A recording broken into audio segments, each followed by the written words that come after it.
প্রথম বিবাহিত জীবনে সুখ পাননি। বয়সে অনেকটাই বড় স্বামীর হাতে অত্যাচারিত হতেন, তাই বাধ্য হয়ে ছেলে মেয়েদের নিয়েই শ্বশুর বাড়ি ত্যাগ করতে হয়েছিল আশা ভোঁসলেকে।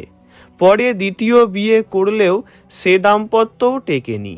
চোখের সামনে তাকে দেখতে হয়েছিল স্বামীর চলে যাওয়া, সাথে ছেলে ও মেয়ের অকাল মৃত্যু। প্রিয়জন হারানোর যন্ত্রণা বারে বারে কাঁদিয়েছে তাকে।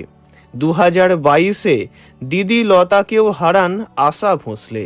জানবো আশাজির জীবনের অনেক অজানা কথা, তাই ভিডিওটি শেষ পর্যন্ত দেখার অনুরোধ রইল। যৌবনেই দিদির সেক্রেটারি গণপতরাও ভোঁসলের প্রেমে পড়েছিলেন তিনি। সকলের অমতে বিয়ে করে ঘরও ছাড়েন। তাতে পরিবারের লোকজনদের সাথে যোগাযোগ ছিন্ন হয় তাঁর। আশার থেকে গণপতরাও ছিলেন প্রায় 15 বছরের বড়। তবুও স্বামীকে ভালোবেসে সংসারী হয়ে উঠেছিলেন আশা। তাঁদের 3 ছেলে মেয়ে, আনন্দ, হেমন্ত ও বর্ষা। তবে একসময় তাঁদের দাম্পত্য ভেঙে যায়।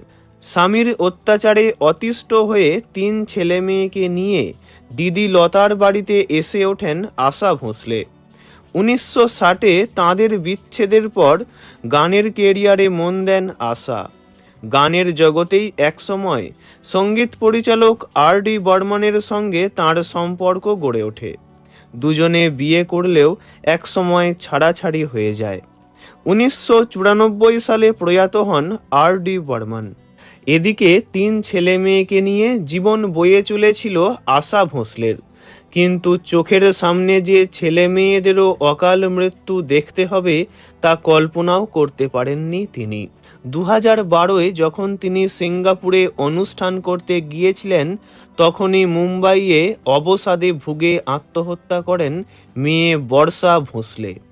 মেয়ের এভাবে চলে যাওয়াতে দারুণ মর্মাহত হয়ে পড়েন তিনি।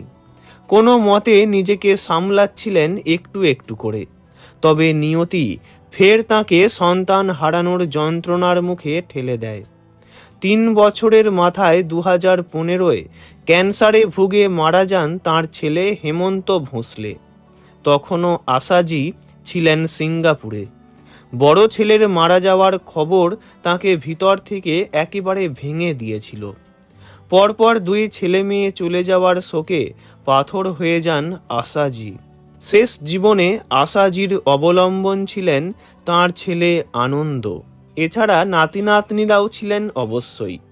আশাজি মারা যাওয়ায় তাঁর ছেলে আনন্দই হয়তো মায়ের অন্তিম ক্রিয়াকর্ম করবেন। পরপারে ভালো থাকুন আশা ভোঁসলে। ওনার বিদেহী আত্মার চির শান্তি কামনা করি। ভিডিওটি এইটুকুই। বিনোদন জগতের সব রকম খবরাখবর জানতে চ্যানেলটি অবশ্যই সাবস্ক্রাইব করুন। ধন্যবাদ।